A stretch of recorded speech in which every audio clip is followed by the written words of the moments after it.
Hi everybody, Mike Pfeiffer with Pfeiffer Hobby Supply again. This will be update 65, I believe, and just going to update you on where I'm at with doing the single track. So let's take a look and see what I got going on. Yep, there's our packing and shipping department again. Busy as always. Okay, and before we get started here, I would like to mention to everybody that Robin and I will be going to Pittsburgh to the National N-Scale Convention, and hope we see a few of you there. If you don't know anything about the N-Scale Convention, you can look it up, www.nationalnscaleconventionaltogether.com. And hope you can make it, and if so, we'll see you there. Now let's get started. Okay, not a lot happening. It's going to be kind of a short video, of course, as I have not had time to get out here and do a lot of work.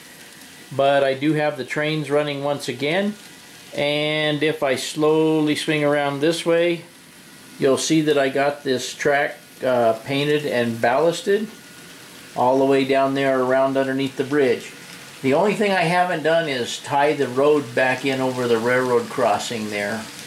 At some point in time I'll get energetic and tackle that. Now let me back up just a little bit.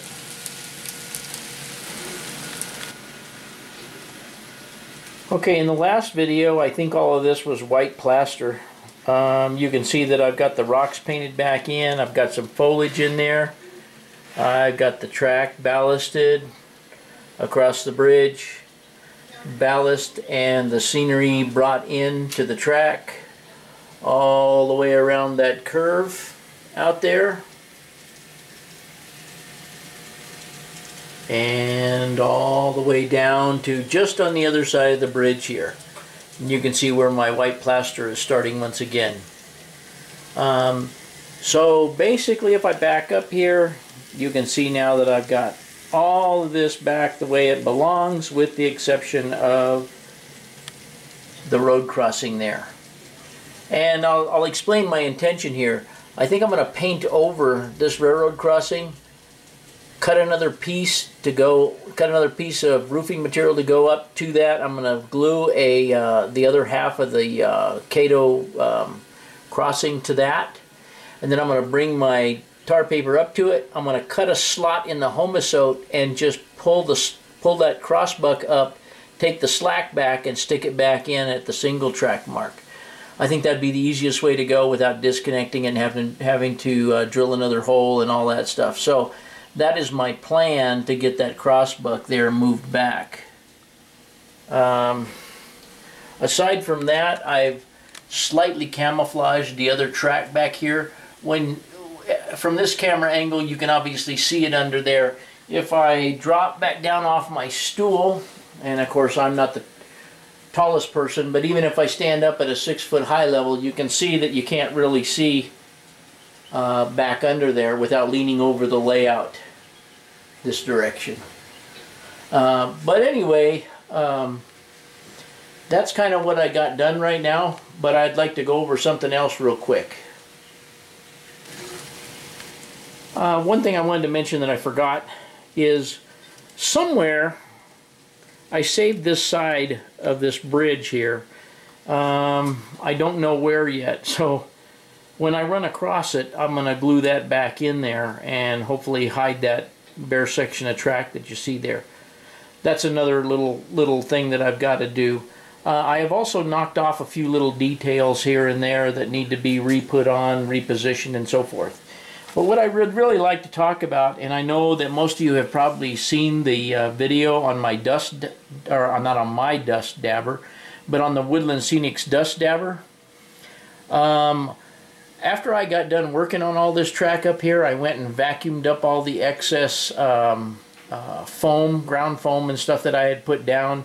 I had dripped some on top of the buildings and so forth. And I was trying to figure out how I was going to clean what I wasn't able to vacuum with the mini vac. But what came in my head is the dust dabber.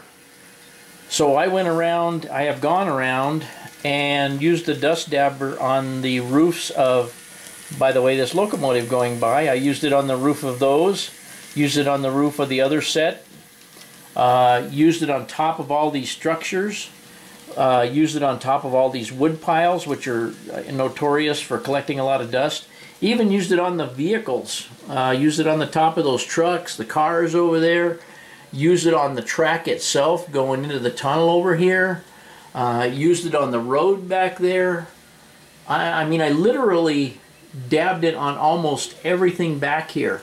And I don't know how it's going to show up on camera. Let me move my stool here. But when I get up, let's see, let me get my hand out of the camera here. But when I get up even real close to these buildings, even around the people and everything, I was able to dab up most of the dust. You can set it down on there and kind of just squish it down, and it'll form right around a person that's even glued to a platform. And I'll show you an example of that down the way. But I did the tops of all these buildings. What I couldn't vacuum, I did the tops of all these buildings, the fronts of all these buildings. And it is totally amazing to me how it refreshes and lifts the dirt off the top of all this stuff. This little mobile home right here was just covered with dust on the roof. I've really cleaned that up. The bar, everything. I mean, once I got started, I just worked my way all the way around the layout. I did all the building. I didn't do the ghost town buildings because I thought they looked better if I don't touch them. But I did all these buildings here in the foreground, even the automobiles here, the tow truck, all the stuff here basically on the trading post, the mail truck, all these vehicles here, Robin and I's house here on the layout, the 55, our 55 Chevy with the blower. As I come down this way, I mean, I keep saying it, but I literally used it on everything out here basically. These roads here. The thing that impressed me most, okay, was this depot here. You can see how many people I have out there, and one of them, I have two over here. Let me back up. I have two and a little baggage cart here. The baggage cart was already loose, and the lady was laying down, and this guy carrying the suitcase was standing up. But out of all the dabbing that I did to get dust off of all the brick and all the roof and around all these people on this structure right here, I only knocked over that one guy. It's really amazing stuff when you start getting up the guts to use it around things. If you're just careful and push straight down on it, you can go around all these pipes on the roof and everything and get everything. I used it on the top of the cars back there in the scrapyard. The only thing I didn't use it on was this wooden structure here, because I didn't think it needed it. Used it on the roof of the car shop over here, which hasn't been cleaned since the day I put the car shop on there.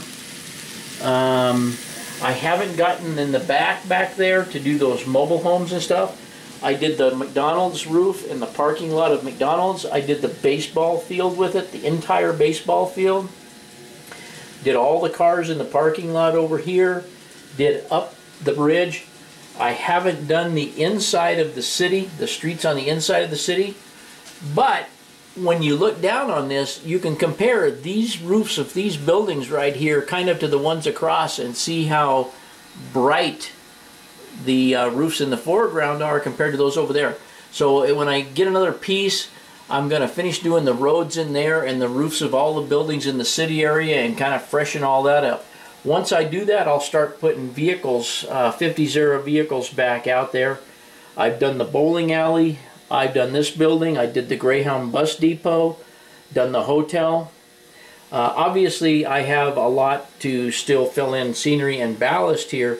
But right now, I'm trying to just freshen up the layout because we're going to have an NMRA local layout tour in June. And I'm going to be the second one on the list. We only have 3 guys that are going to show layouts, but I wanted to freshen everything up, make it look good, so I'm going to work on trying to get some of the stuff back out there and make it actually look like something and get some of the mess cleaned up. So that's the objective. The other objective is Gavin and I are going out to the fairgrounds tomorrow, so he wants to come over about 9 o'clock, maybe 8:30, tomorrow morning so he and I both can get our trains together to take out to the fairgrounds. We're going to have a run day. I'm going to try and take some video out there and show you guys what's been happening out there. But anyway, that's about it for today, and I'm extremely happy with the dust dabber. It has 1,000,001 uses on a train layout, and sure, you may have to, if you do foliage and stuff, you're going to pick up a lot of foliage. You're going to have to sacrifice some of your dust dabber, but it will pick up all that white plaster and things that get flicked up onto your greenery and stuff. Anyway, it really refreshes a layout. I may try and wind up doing a little bit of video on some of the stuff that I haven't used it on yet, just to give you guys another peek at how it freshens up a layout. But if I can get to that, I'll get to it. But anyway, as I said, guys, that's about it for today. Oh, let me back up and show you one more thing. Not that it's important. But these are, they're gone, but these are the Microtrains UP hoppers. I liked them. Not a UP fan, but I like the hoppers, so I got them. Try and take those out to the fairgrounds and run them a little bit tomorrow. Anyway, guys, I appreciate your patience with my rambling, and that's about it for today. And we'll talk to you later. Okay, everybody. I hope you enjoyed that short update. Not a lot going on, but at least you see where I stand right now. I haven't had a lot of time to get out here and work on it. I have managed to squeeze in some time here and there, and I hope you enjoyed what I'm doing. And like as I said, Robin and I hope that we'll see you in Pittsburgh at the N-Scale convention. And for now, thanks for watching.